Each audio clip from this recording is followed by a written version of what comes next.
"Officer, I haven't broken any laws. Why am I being pulled over?" The officer glared at the red Ferrari, then at the black man behind the wheel. He spat on the hood.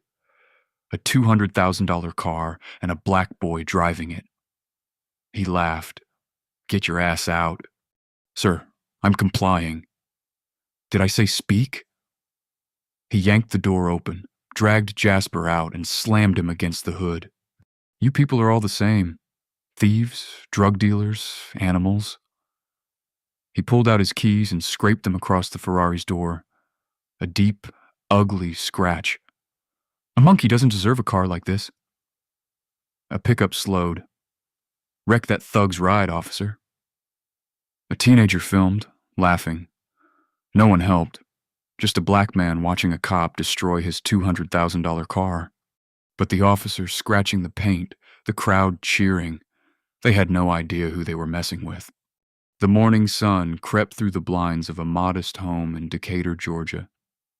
Jasper Reed stood in front of his bathroom mirror, adjusting the collar of a freshly ironed dress shirt. The fabric was crisp. The creases were sharp. Every detail mattered to a man who had spent his life proving he belonged in rooms that didn't want him. A veteran of the Federal Bureau of Investigation, a specialist in the Public Corruption Unit who had personally put multiple dirty politicians and crooked cops behind federal bars. But today wasn't about work. Today was Sunday, and Sundays belonged to his mother. On his dresser sat a framed photograph that Jasper looked at every single morning. A younger version of himself in marine dress blues, standing beside an older black man with tired eyes, calloused hands, and the proudest smile Jasper had ever seen. His father. Beside the photo sat a folded American flag in a triangular wooden case, the kind they hand to families at military funerals while a bugler plays taps. Jasper's father had worked decades as a postal worker. Rain or shine, snow or heat, 6 days a week for decades. He never took a real vacation, never bought anything for himself, never complained, but every Sunday after church, father and son would walk downtown together. They'd pass the Ferrari dealership on Peachtree Street, and the old man would stop, press his weathered hand against the glass, stare at the red ones. "One day, Jasper," he'd say, his voice thick with a dream he knew he'd never afford. "One day, you and me, we're going to ride in one of those." One day never came for his father. Cancer took him years ago.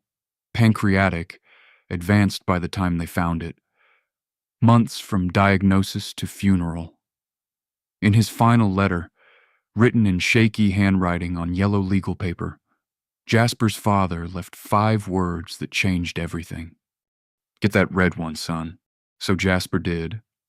He found a certified pre-owned Ferrari Roma at a dealership in Buckhead.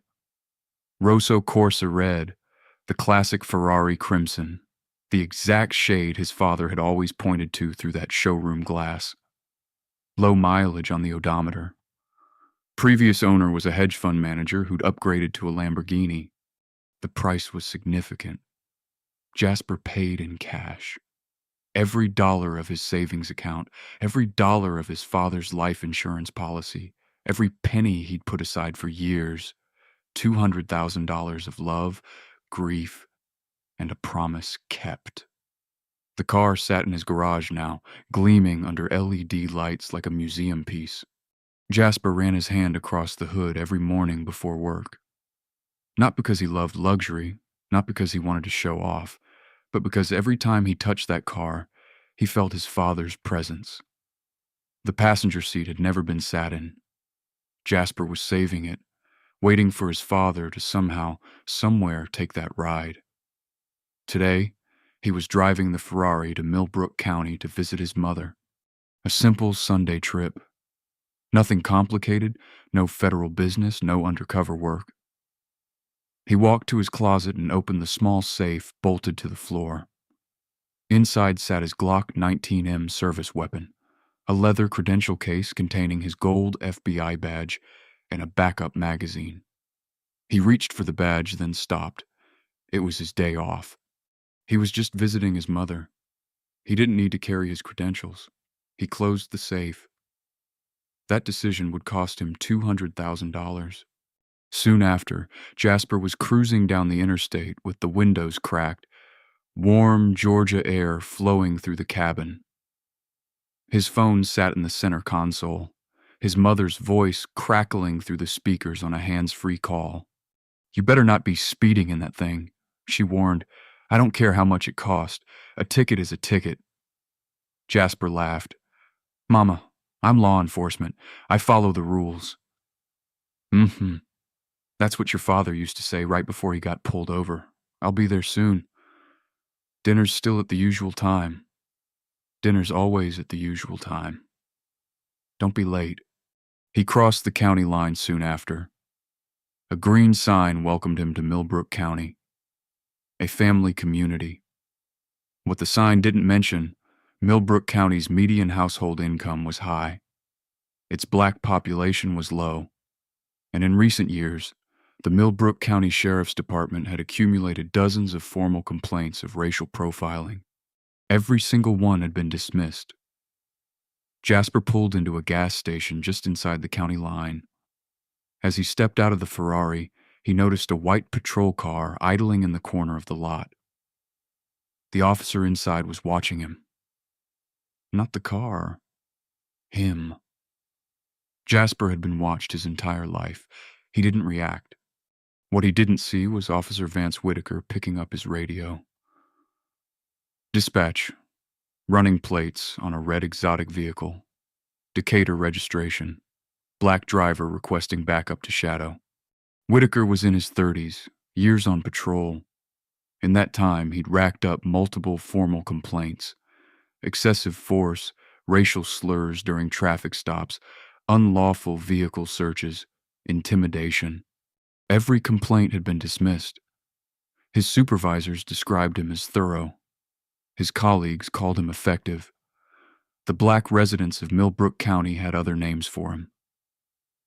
Jasper finished pumping gas, replaced the nozzle, and pulled back onto the road. In his rearview mirror, he watched the patrol car ease out of the station lot, following him. His hands shifted to 10 and 2 on the steering wheel. His breathing remained steady. His heart rate stayed calm. He had no idea what was about to happen, but then again, neither did Officer Vance Whitaker. The patrol car followed Jasper for a short distance before the lights came on. Blue and red strobes filled the rearview mirror. Jasper checked his speedometer. He hadn't been speeding. His tags were current. His registration was valid. His insurance was paid. None of that mattered. Jasper signaled immediately and pulled onto the shoulder, stopping on a stretch of empty 2-lane road bordered by Georgia pines. He'd done this before. Every black man in America had done this before. He knew the rules, hands visible at all times, movement slow and deliberate, voice calm and respectful. Announce every action before you take it. Don't argue, don't resist, don't give them any excuse. Survive the encounter. Deal with the injustice later. Officer Whitaker approached the driver's side window with the swagger of a man who had never faced consequences in his life. His partner, Deputy Finn Reyes, stayed by the patrol car, shifting his weight from foot to foot like someone who wanted to be anywhere else. "License and registration." Whitaker's voice was flat, bored. "Keep your hands where I can see them." "Good afternoon, officer." Jasper kept his tone neutral, professional. "My license is in my wallet, back left pocket. My registration is in the glove box. I'm going to reach for them slowly. Is that acceptable?" He narrated every movement. That was FBI training. Eliminate ambiguity, remove excuses, create a clear record. Whitaker examined the license. His eyes moved to the Ferrari's interior. The leather seats, the carbon fiber trim, the digital dashboard that cost more than his annual salary. Then back to Jasper. "Decatur." He said the word like it tasted bad. "Long way from home, aren't you?" I'm visiting my mother in Milbrook, officer. Nice car for someone from Decatur. Whitaker leaned into the window close enough that Jasper could smell the coffee on his breath. Where'd you get the money for something like this? I purchased it legally. Is there a problem with my driving, officer? That's when Whitaker spat on the hood. The saliva landed on the Rosso Corsa paint and began sliding down toward the windshield. Jasper watched it trail across the metal like a slug's path. $200,000, Whitaker said, shaking his head in theatrical disbelief, and a black boy driving it. He laughed, a sharp, ugly sound. Get your ass out of the car now. Officer, I have the right to know why I'm being detained. Did I say you could talk? Whitaker yanked the door open with enough force to strain the hinges. He grabbed Jasper by the collar of his dress shirt, the shirt he'd ironed so carefully that morning, and dragged him out of the vehicle. Jasper's shoulder hit the door frame. His knee scraped the running board. Whitaker slammed him face first against the hood. The metal was hot from the Georgia sun. It burned through Jasper's shirt. You people are all the same. Whitaker's voice dripped with contempt. Thieves, drug dealers, pimps, animals. Where'd you get this car? You steal it? You sell crack for it? You pimp out your sister? Jasper said nothing. His cheek pressed against the burning hood. His hands stayed flat beside his head. Answer me. Whitaker kicked Jasper's legs apart with his boot. A monkey in a suit doesn't belong in a car like this, so where'd the money come from? I'm a federal employee. Jasper's voice remained steady, unnervingly steady. I saved for years and purchased this vehicle legally. Whitaker burst out laughing. Federal employee? What? You deliver mail? You work at the post office like your daddy probably did? Jasper's jaw tightened. The officer had no idea how close that comment cut. My name is Jasper Reed. Badge number 7714. Whitaker's laughter stopped. His eyes narrowed. Badge number? What are you, a mall cop? Security guard at the welfare office? He turned to his partner. You hear that, Reyes? This boy thinks he's somebody important. Deputy Reyes looked at the ground. He said nothing. A short distance down the road, a silver Toyota Camry pulled onto the shoulder. Behind the wheel sat Linda Navarro, a retired school teacher who had taught for decades in Milbrook. She was driving home from the grocery store with supplies for her church's food pantry. What she saw through her windshield made her stop. A black man pinned against a red sports car. A white officer standing over him. Something about the scene felt wrong. Deeply, fundamentally wrong. Linda Navarro reached into her purse, pulled out her phone, and pressed record. Back at the Ferrari, Whitaker wasn't finished. I'm going to search this vehicle, he announced. Officer, I do not consent to a search. Jasper's voice was calm, but clear. I do not consent. Am I being detained? What is the probable cause for this stop? Whitaker ignored him. He walked around to the driver's side and began tearing through the interior. The glove box was emptied onto the passenger seat. Registration, insurance card, owner's manual scattered like trash. The center console was rifled through. Phone charger, sunglasses, a pack of gum thrown onto the floor. He pulled the custom floor mats out and threw them onto the asphalt. Then he pulled out a pocket knife. Got to check for hidden compartments, he said to no one in particular. Drug dealers like to hide their stash in the seats. He plunged the blade into the driver's seat, dragged it downward. The custom Italian leather split open like flesh. He stabbed again and again. Multiple long gashes in the seat Jasper's father had never gotten to sit in. Jasper closed his eyes, breathed. He had faced cartel enforcers in interrogation rooms. He had talked down armed hostage takers in bank lobbies. He had sat across from serial killers without flinching. But watching this stranger destroy his father's dream, that was different. Whitaker emerged from the car empty-handed, sweating, frustrated. He'd searched everything and found nothing because there was nothing to find. But he wasn't done. He walked around the Ferrari slowly, examining it with exaggerated suspicion. His frustration was building. He'd expected to find something. Drugs, cash, guns, something that would justify what he was about to do. He found nothing but the smell of new leather and the ghost of an old man's dream. Whitaker stopped at the passenger side. He pulled out his keys and slowly, deliberately, dragged them along the entire length of the car from headlight to tail light. A deep, jagged scratch that cut through the Rosso Corsa, paint down to bare metal. The sound was like a scream. He walked back to the driver's side, kicked the door twice with his boot. The aluminum panel crumpled inward like tinfoil. He swung his heavy Maglite flashlight at the side mirror. It exploded into fragments that scattered across the asphalt like broken teeth. He climbed onto the hood and stomped multiple times. Boot prints dented into the sculpted metal. "Looks like you've got some prior damage here," Whitaker said with a grin. "Shame about that. Maybe next time don't drive something you can't afford."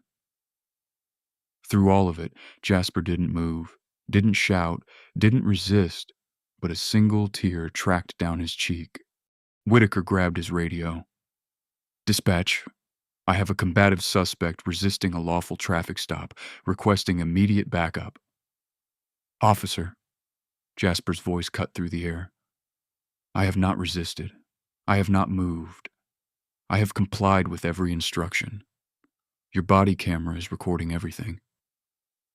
Whitaker's grin widened. "Body cam. Yeah, funny thing about that. Had a malfunction. Battery died minutes ago." He shrugged. "Technology, right? Can't trust it." He walked toward Jasper, grabbed him by the collar, and threw him to the ground. Jasper went limp. A trained response. Don't resist. Don't give them an excuse. "Stop resisting," Whitaker shouted for the benefit of any potential witnesses. But Jasper wasn't resisting. He was lying face down on hot asphalt with his hands behind his back. Linda Navarro stepped out of her Camry, phone still recording. Her hands were shaking, but her voice was strong. "I'm filming this. This man did nothing wrong. I saw everything." Whitaker glanced at her. For half a second, something flickered in his eyes, then it was gone. He slapped handcuffs onto Jasper's wrists. "You're under arrest, resisting arrest, obstruction of justice, felony evasion." I did not evade. Jasper's cheek pressed into the asphalt. Tiny rocks bit into his skin. I did not obstruct. I did not resist. Whitaker hauled him up and shoved him toward the patrol car. As Jasper passed the Ferrari, he looked at what remained of his father's dream. The scratch running the entire length of the car. The crumpled door, the shattered mirror, the boot prints on the hood, the slashed seats visible through the open door. Then Whitaker did something that would define the rest of his life. He put Jasper in the back of the patrol car and slammed the door. He walked back to his own cruiser, climbed in, started the engine, put it in reverse, and floored the accelerator. The patrol car rocketed backward and slammed into the front of the Ferrari with a sickening crunch. The hood crumpled like paper. The grille exploded into 1,000 pieces. Both headlights shattered. The radiator ruptured, spilling green fluid across the asphalt like blood. $200,000 of love and grief destroyed in seconds.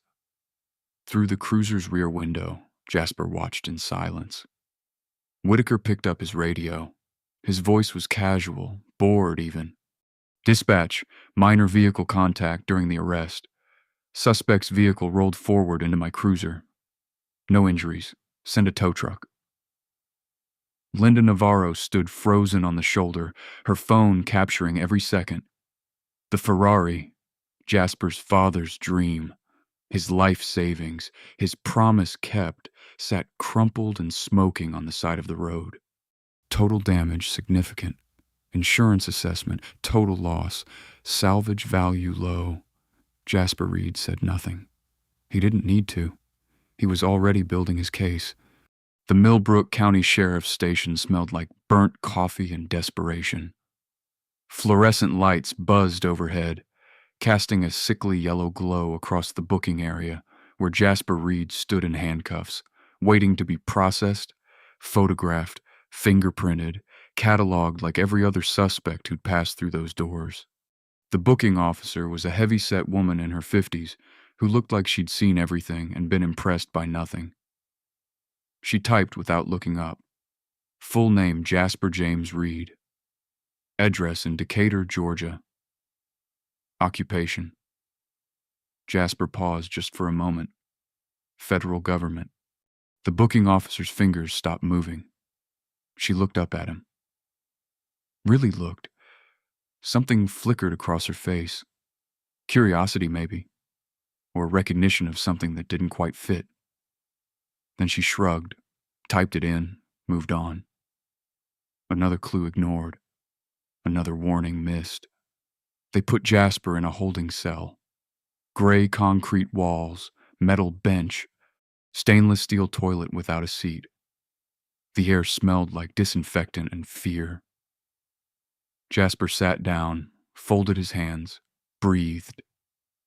Any other man in his position would have demanded his phone call immediately, would have shouted about his rights, would have threatened lawsuits and investigations and career-ending consequences. Jasper did none of those things. He understood something that most people didn't. Timing was everything. If he revealed his identity now, the cover-up would begin within minutes. Documents would be shredded. Stories would be coordinated. Body camera footage would suffer permanent technical failures. Computer files would be accidentally deleted. He needed them to commit to their lies first. Needed the false reports filed. Needed the fabricated evidence documented. Needed every corrupt act locked into the official record before anyone knew who they were dealing with. So he sat and waited and let them think they'd won. His one phone call went to his mother. "Mama, I'm going to be late. Something came up." "Jasper." Her voice was sharp with worry. "What's wrong? Where are you? I heard sirens earlier." "I'm fine, Mama, I promise.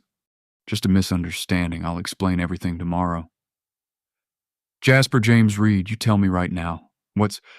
I love you, Mama. I'll call you tomorrow." He hung up. Let them think he was broken.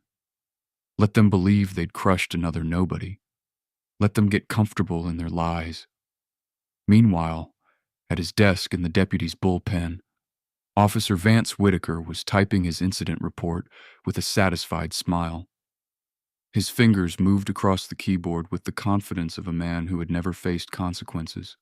Suspect exhibited erratic behavior upon initial contact, failed to comply with lawful orders, made furtive movements toward his waistband, creating officer safety concerns. Suspect was removed from vehicle and secured without incident. Vehicle sustained minor damage when suspect's car rolled forward during the arrest, making contact with patrol unit. Body camera experienced technical failure and was non-functional during the encounter. Multiple lies in one paragraph filed as official truth.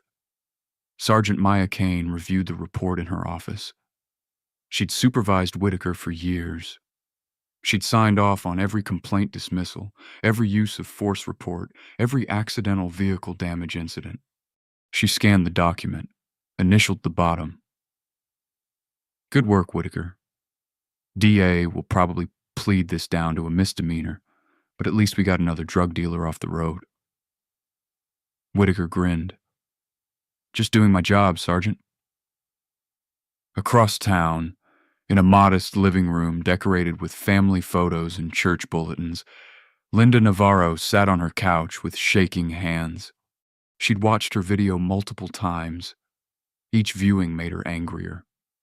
The officer's cruiser backing up at full speed, the sickening crunch of metal. The black man in handcuffs who never raised his voice, never struggled, never did anything except exist in the wrong car in the wrong county with the wrong skin color. She picked up her phone and made 3 calls. First, the Milbrook County chapter of the NAACP. Second, the tip line at the Atlanta Journal-Constitution. Third, she opened Facebook and uploaded the video with a simple caption. Milbrook PD destroys innocent man's car, arrests him for nothing. I saw everything. I have proof. Within hours, the video had tens of thousands of views. Soon after, hundreds of thousands. By evening, it had crossed millions. Local news vans surrounded the sheriff's station like vultures circling a carcass. Reporters shouted questions at anyone in uniform. Cameras flashed. Microphones thrust toward deputies who had no comment. By night, the video had gone national. Viral video shows Georgia deputy deliberately rammed $200,000 Ferrari during traffic stop. The Milbrook County Sheriff's Office released a statement. We are aware of the video circulating on social media and stand firmly behind our deputy's professionalism. The vehicle contact shown in the video was accidental and occurred when the suspect's vehicle rolled forward during the arrest. The department will conduct a routine review of the incident. Accidental. The internet didn't buy it. Comments poured in by the thousands, angry, outraged, demanding justice. The video was shared, reshared, downloaded, and re-uploaded across every platform, but the real storm was brewing somewhere else entirely. FBI Atlanta Field Office. A young intelligence analyst named Selena Williams was scrolling through her news feed during a coffee break when she stopped cold. She knew that face. The booking photo on her screen belonged to a man she'd worked with years ago on a public corruption case. A man who had helped take down a county commissioner and city councilman in a bribery scheme. Run this name, she said to the analyst at the next desk. Jasper Reed, Decatur address. Run it now. The database search was quick. Selena Williams went pale. Oh my God. Minutes later, Assistant Special Agent in Charge Nico Mitchell was on the phone. His voice was the temperature of liquid nitrogen. You're telling me that one of my agents, a veteran of the Public Corruption Unit, was arrested by some county deputy for resisting arrest, and that his personal vehicle worth $200,000 was totaled by that same deputy and nobody thought to call us? He slammed a folder onto his desk hard enough to make his coffee cup jump. Get me Internal Affairs, FBI in Milbrook County. Get me the U.S. Attorney's Office. Get me everything you can find on Officer Vance Whitaker. Every complaint, every incident report, every performance review. He paused, took a breath. We're going to handle this by the book. Another pause, longer this time. And then we're going to handle it my way. The next morning arrived gray and humid. The Georgia sky heavy with clouds that threatened rain but never delivered. Inside the Milbrook County Sheriff's Station, life continued as if nothing had changed. Coffee brewed, phones rang. Deputies complained about paperwork and argued about football. Vance Whitaker arrived late. Coffee in one hand, donut in the other, grinning like a man who just won the lottery. He'd watched the news coverage the night before, seen the outrage online, and he'd laughed at all of it. What were they going to do? He was a cop. He had the union. He had Sergeant Kane. He had years of getting away with everything. You see my arrest yesterday? He announced to a cluster of deputies near the vending machines. Guy thought he was somebody important driving that Ferrari. Turns out he's just another thug. Car looked like garbage when I was done with it. A few deputies laughed. Others scrolled their phones nervously, watching the viral video rack up more views. None of them noticed the 3 black Chevrolet Suburbans pulling into the parking lot. Government plates, tinted windows, The kind of vehicles that only showed up when something very, very bad was about to happen. 8 agents stepped out in dark suits and darker expressions. They moved across the parking lot in formation like soldiers advancing on enemy territory.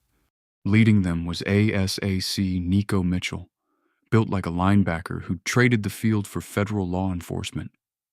His face looked like it had been carved from granite, and his eyes held all the warmth of a January morning in Minnesota. He pushed through the front doors and approached the reception desk. The deputy behind the counter looked up, confused. Mitchell didn't wait for a greeting. He held up his credentials. ASAC Nico Mitchell, Federal Bureau of Investigation, Atlanta Field Office. I'm here regarding the arrest of Jasper Reed. I need to speak with your sheriff, your Internal Affairs Division, and the arresting officer immediately. The word FBI moved through the station like an electric shock. Conversations stopped mid-sentence. Coffee cups froze halfway to lips. Deputies who had been laughing moments earlier suddenly found urgent business elsewhere. Someone ran to get Sheriff Desmond Kane. The sheriff emerged from his office seconds later, still buttoning his shirt, his face the color of sour milk. He was in his late 50s, a political appointee with connections to the county commission, and no real law enforcement experience beyond managing budgets and attending fundraisers. FBI? His voice cracked. What's this about? Conference room now. Bring everyone involved in yesterday's arrest. Minutes later, the key players were assembled around a table that suddenly felt much too small. Sheriff Kane sat at one end, sweating through his shirt. Sergeant Maya Kane sat beside him, arms crossed, jaw tight. Vance Whitaker slouched in his chair, trying to project the same confidence he'd felt that morning.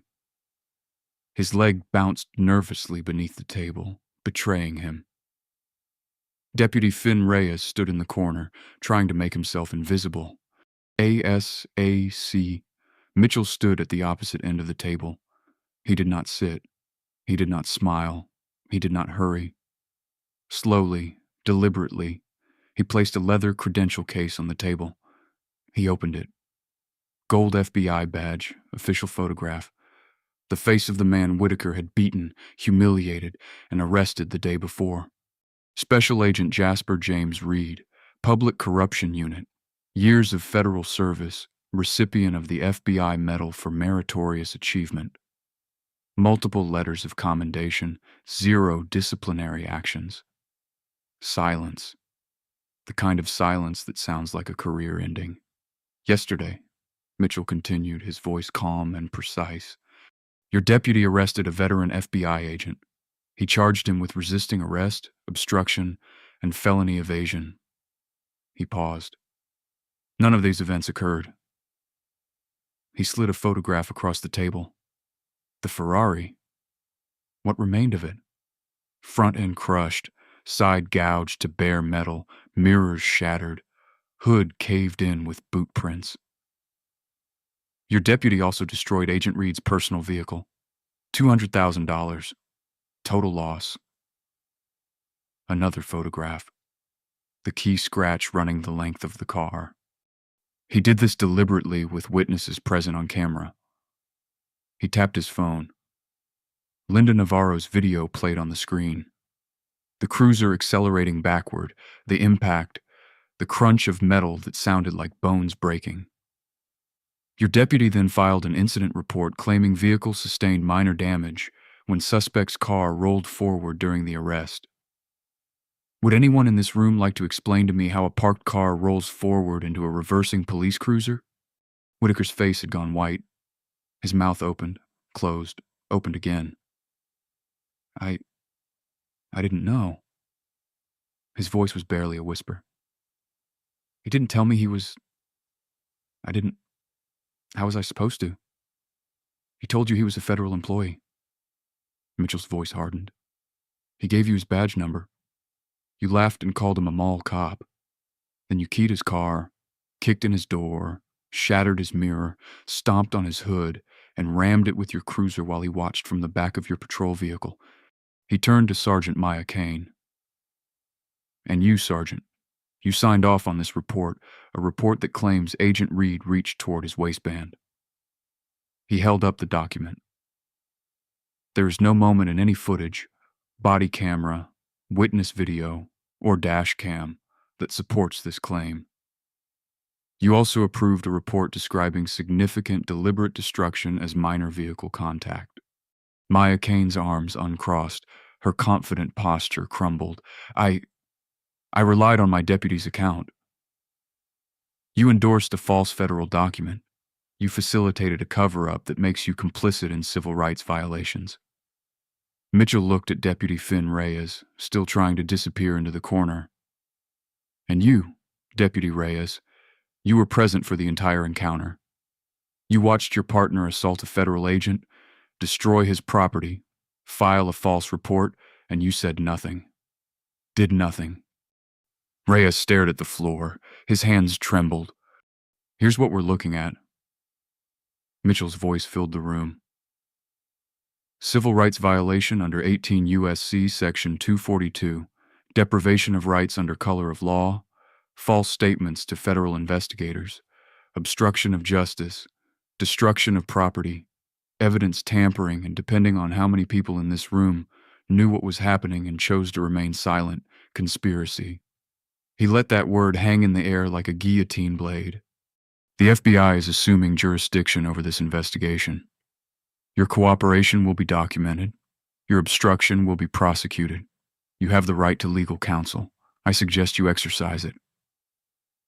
He picked up the credential case and closed it.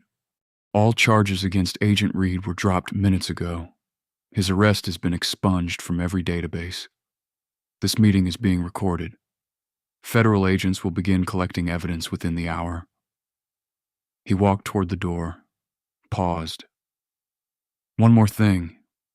Agent Reed's specialty, the thing he spent years doing, is investigating corrupt public officials, dirty cops, crooked politicians, people who abuse their power. He looked directly at Whitaker. You picked the wrong man. In the holding area, a cell door opened with a metallic clang. Jasper Reed stood. An FBI agent handed him his personal effects, wallet, phone, keys to a car that no longer existed. He walked through the station lobby in silence. Deputies stared.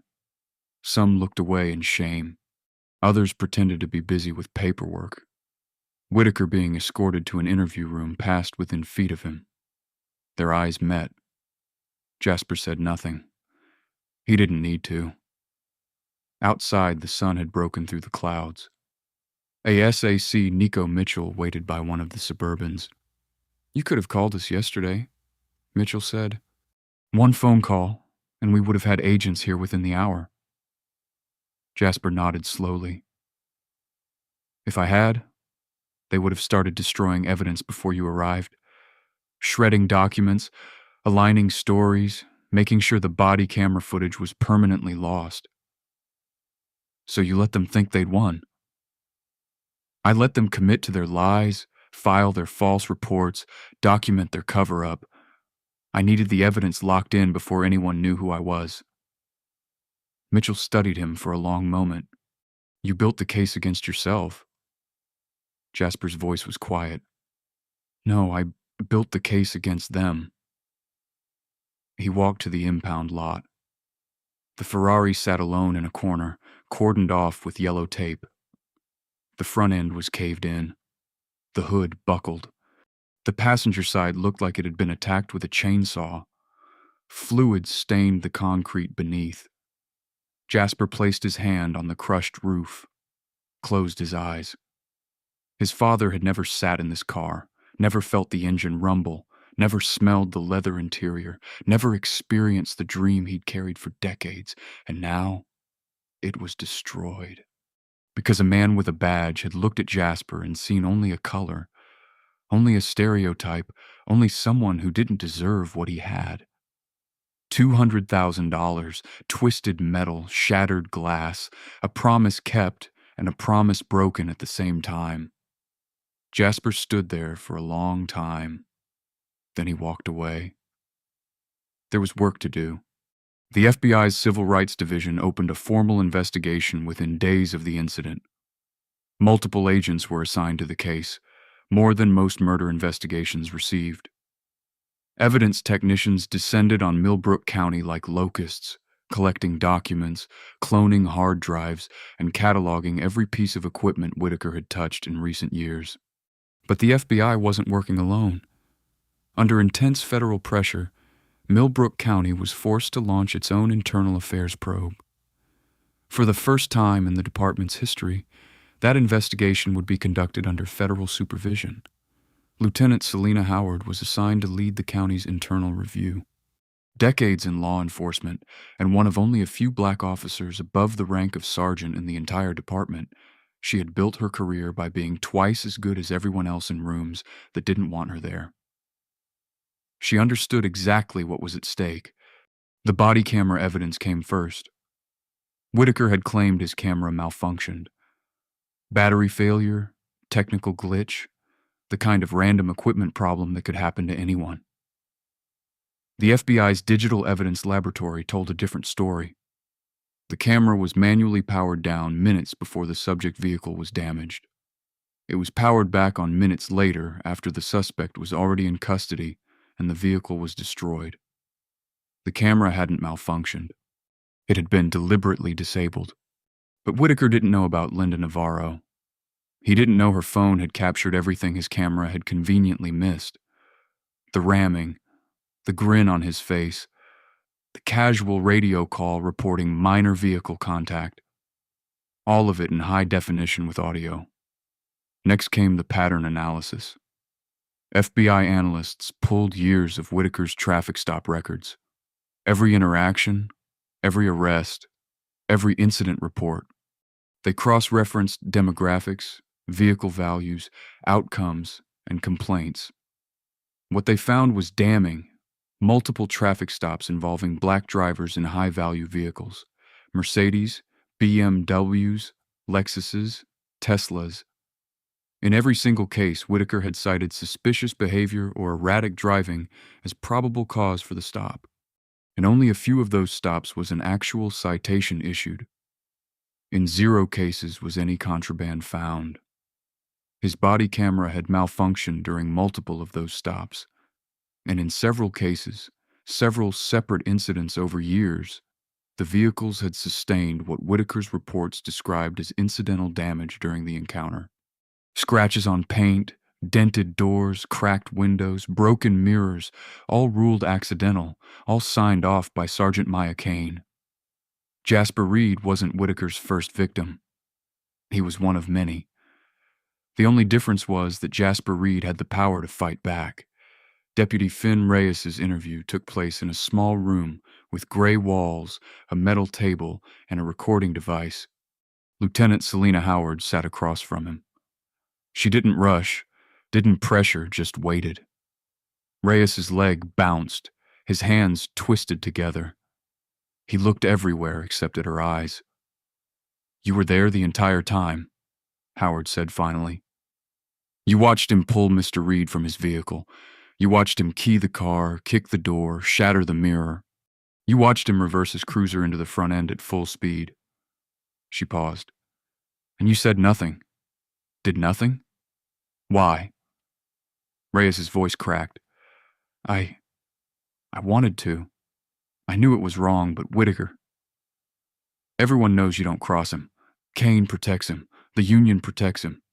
If I'd said something, I'd have been writing parking tickets in the worst precinct in the county for the rest of my career. So, you chose your career over that man's rights. I have a family, kids, a mortgage. His voice broke. I was scared. Howard leaned forward. "Deputy Reyes, you have a choice right now.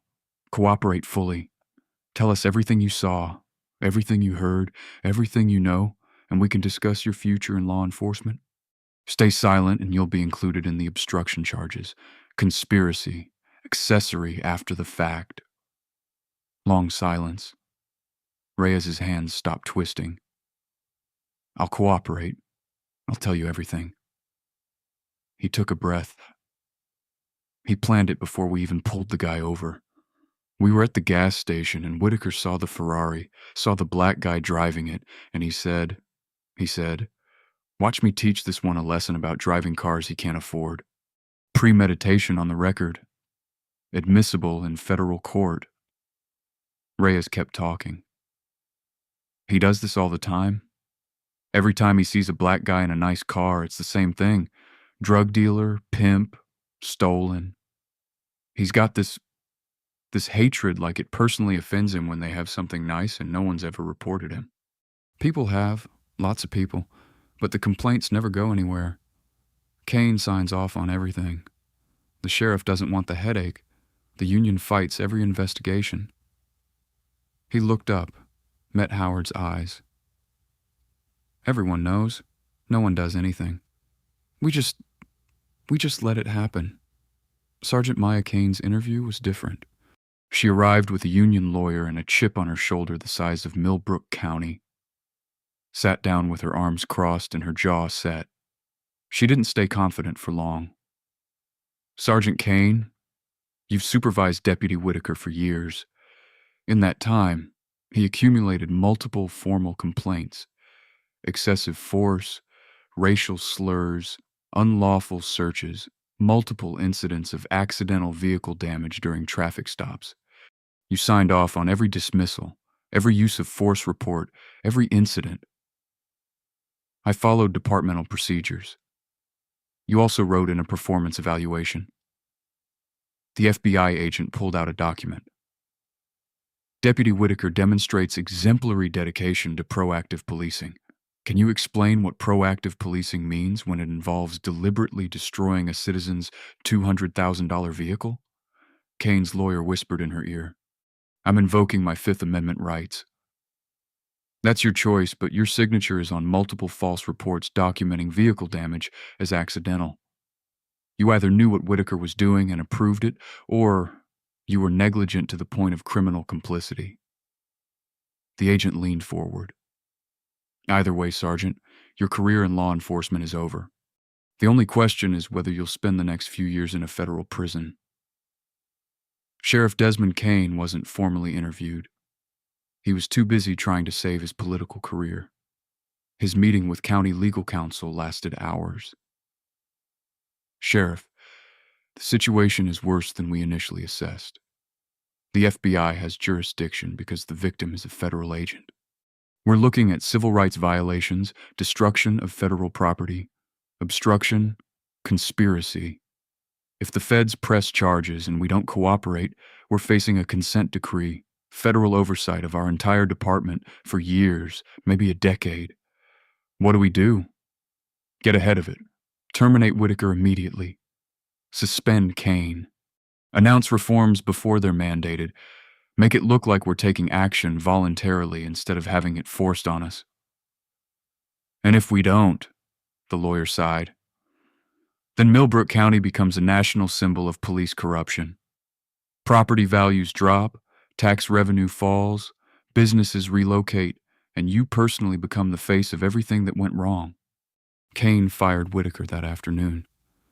Linda Navarro gave her testimony in a formal conference room at FBI headquarters in Atlanta. She wore her Sunday best, a navy blue dress with a pearl brooch, and sat with her hands folded on the table. Her voice was steady, but tears streamed down her face. "I've lived in Milbrook for decades, taught for years. I raised my children there, buried my husband there. I always believed our police officers were good people doing hard jobs." She paused, wiped her eyes. "But what I saw that day, I can't unsee it. That man did nothing wrong. Nothing. He was polite, respectful. He followed every instruction. And that officer, he enjoyed hurting him. You could see it in his face. He was smiling when he scratched that car, laughing when he broke the mirror. And when he backed his cruiser into it, that wasn't an accident. He looked right at what he was doing, and he floored it." She pulled out a tissue, dabbed her eyes. "I'm in my 60s. I've never made a complaint about anything in my life. But I know what I saw, and when I saw it, I knew I had to do something. Even if I was scared, even if it cost me friends, even if it made my life harder. She looked directly at the camera. Somebody had to be a witness. Somebody had to tell the truth. Jasper Reed gave his formal statement that same day in the same building in a different room.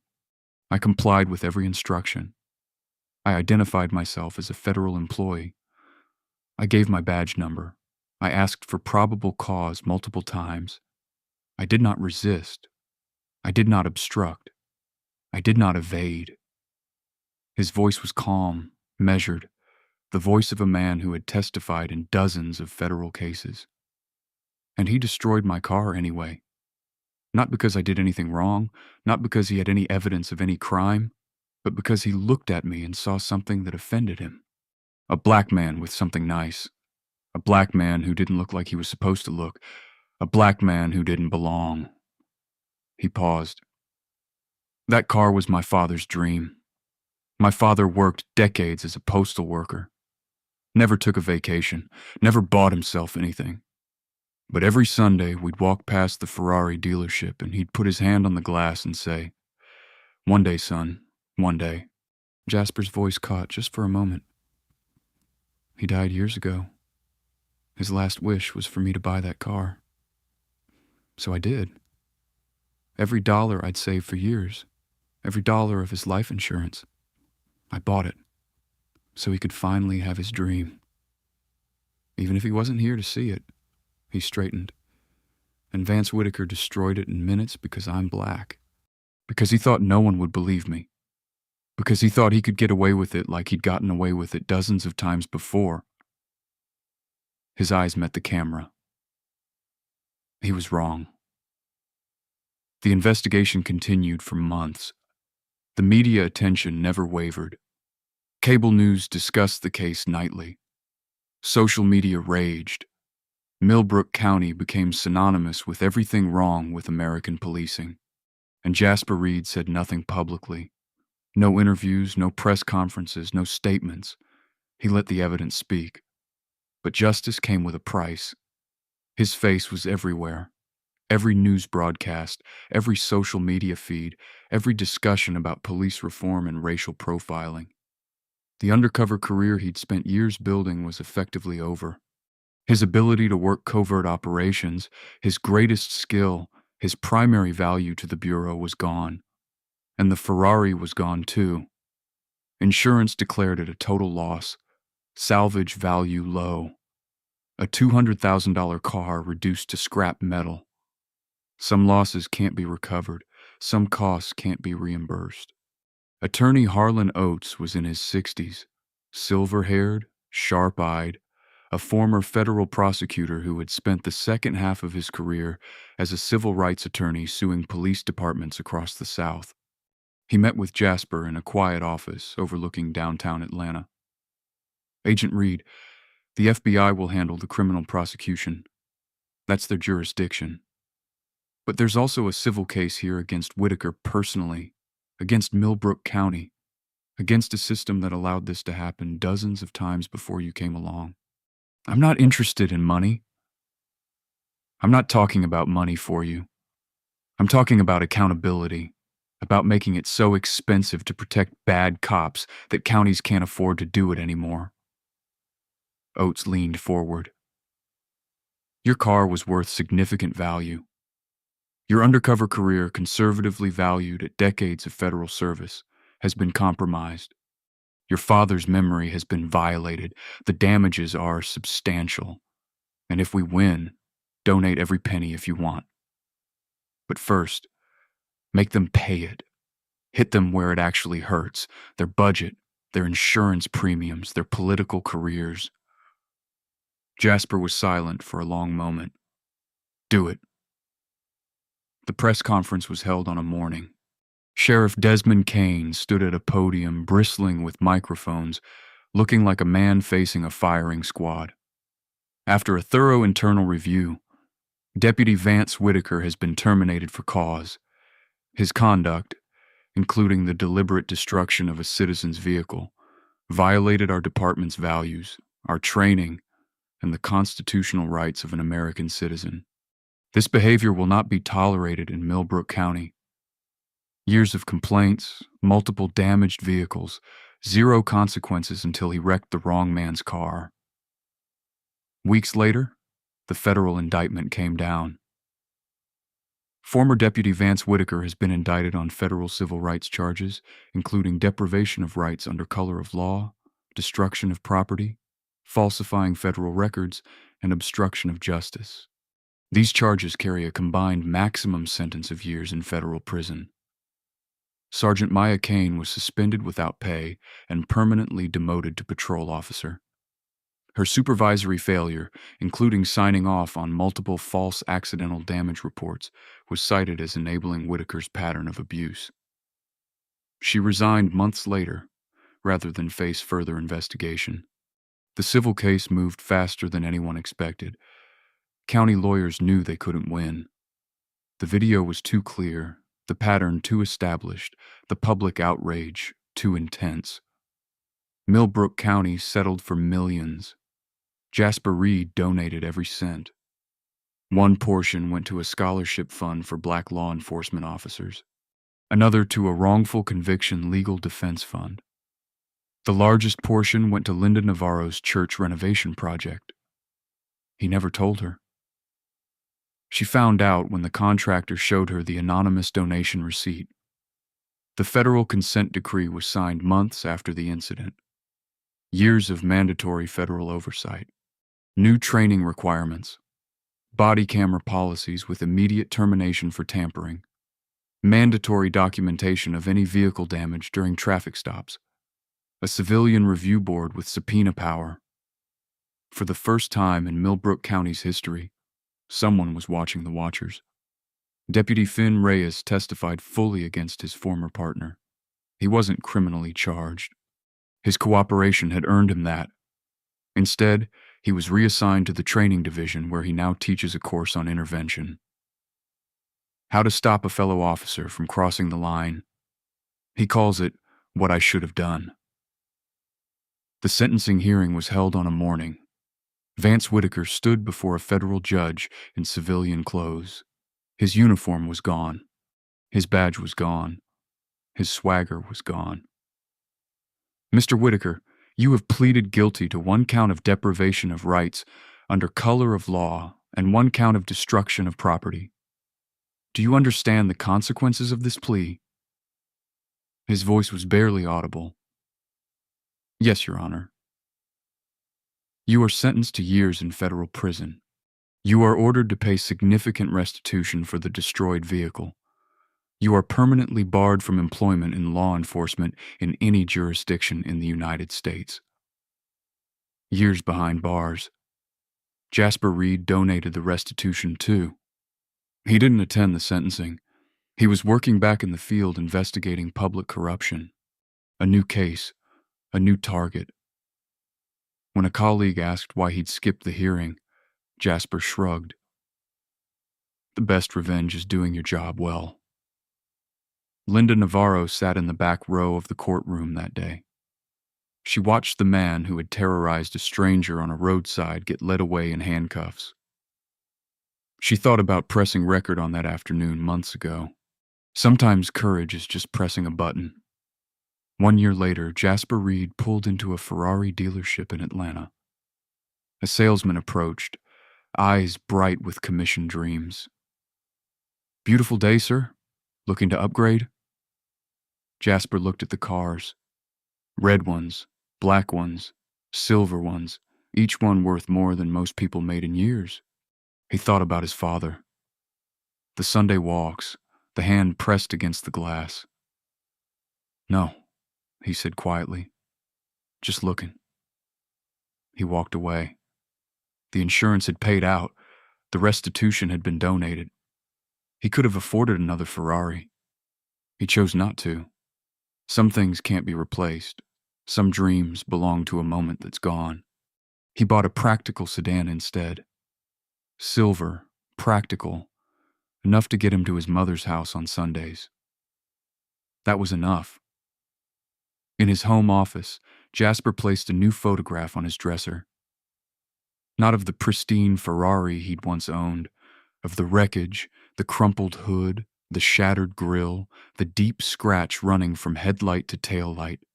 Behind it, reflected in the remaining intact glass, was his father's face from the old photograph. He kept it there as a reminder, not of the hate, but of why the fight matters. Linda Navarro's church held a dedication ceremony for the new community hall. A small plaque hung by the entrance, restored through the generosity of a friend. She never learned who donated the money. She had her suspicions. Standing before her congregation, she smiled. Sometimes courage is just pressing record, and sometimes kindness comes from people you tried to help. I don't know who gave us this gift, but I know why. Because good people exist, even when bad things happen. Jasper Reed was asked months later if he was still angry. He thought about it. I was. I still am. Sometimes. I lost my father's dream. I lost every dollar I'd saved. I lost the chance to work undercover again because my face is everywhere. He paused, but anger without purpose is just noise. I took what happened and made it mean something. Not everyone can do that. Not everyone should have to. That's why systems need to change. So it's not on individuals to be perfect, to be patient, to be lucky, to have a witness with a camera, to happen to be an FBI agent. His voice softened. Most people who go through what I went through don't get justice. They just get trauma. The system failed dozens of times before me. I was the next one. I was the lucky one. He wasn't bitter. He wasn't broken. He was something harder to describe. Transformed. Vance Whitaker served years of his sentence before early release. He is permanently barred from law enforcement. He still owes restitution. Milbrook County remains under federal oversight for years. Linda Navarro's video has been viewed tens of millions of times. Jasper Reed still visits his mother every Sunday. He drives a practical car now, but sometimes late at night, he sits in his garage and looks at the empty space where the Ferrari used to be. And he remembers his father's words. One day, son. One day. One day came. It just didn't end the way either of them expected. But maybe that's the point. Justice isn't about happy endings.